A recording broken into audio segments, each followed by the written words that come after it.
Hi everyone and welcome back to my channel. My name is Naomi and today we're going to be discussing how to read a nutrition label. Now if you're new here, I do ask that you hit that subscribe button and hit a like if you do like this video. If you have any questions after this video or during, please do not hesitate to leave a comment as well.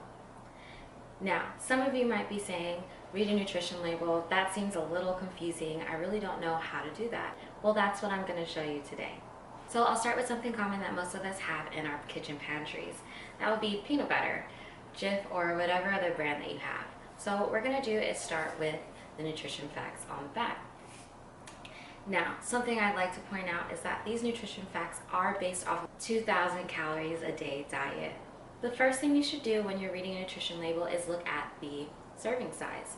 The nutrition facts that we're going to be reading is based off of that serving size. Now I know a lot of us will probably grab this, take a knife and just put it all over our bread and, whatever. Or if you're like me, take a spoon and whatever. But it's important to know how much you are eating, that way you know how much you're actually consuming.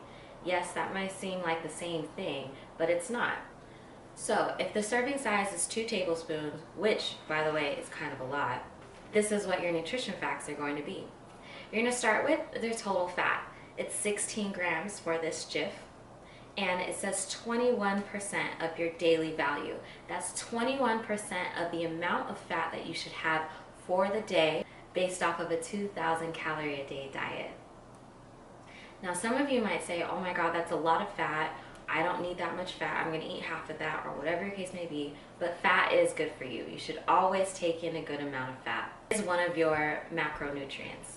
Now, a rule of thumb would be anything that is 20% or higher would be high in that macronutrient, or 19% or lower would be low. So 21% of fat would be high in fat. But if you are counting your macros, this can help you hit your goal. Now, on my peanut butter, it says the cholesterol is 0%. So that's pretty good. We'll go down to the sodium, 140 milligrams. That is 6% of the amount of sodium you should have for the day, just in the 2 tablespoons serving for this peanut butter. Next macronutrient will be the carbohydrates, my favorite.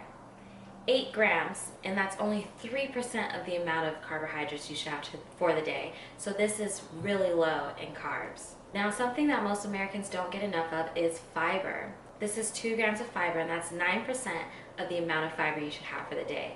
Now, if you want to get the net carbs for this, you can simply subtract the amount of fiber from your carbs. So it's 8 grams of carbs, 2 grams of fiber. So you would do 8 minus 2, which is 6. Now let's get down to sugar. Sugar is 3 grams, and I told you in my last video, a general rule of thumb is to keep your sugar below 50 grams a day. So it is 3 grams of sugar with 2 grams of added sugars. That's 4% of the amount of sugar you should have for the day. That's pretty low, so you should be able to enjoy this guilt-free. And last but not least, protein. 7 grams of protein, which is 7% of the amount of protein you should have for the day. That means if you're going to have 2 tablespoons of this, you should absolutely have more protein in your diet. This is not going to satisfy that for you. Now, those nutrition facts were for the serving of 2 tablespoons of this peanut butter. And in total, the calories are 190 calories per serving. So if you end up doubling the serving that they recommend, you would double these numbers. Okay, turkey smoked sausage, so good and everything, but something you should really, really monitor when you're eating. The serving size for this is only 2 ounces. 2 ounces is probably like this much, and to be honest, it might even be less than that. I'm just guessing. So when you are making this, you have to be careful. So 100 calories per serving is not bad, but there are 7 servings in this. Just this.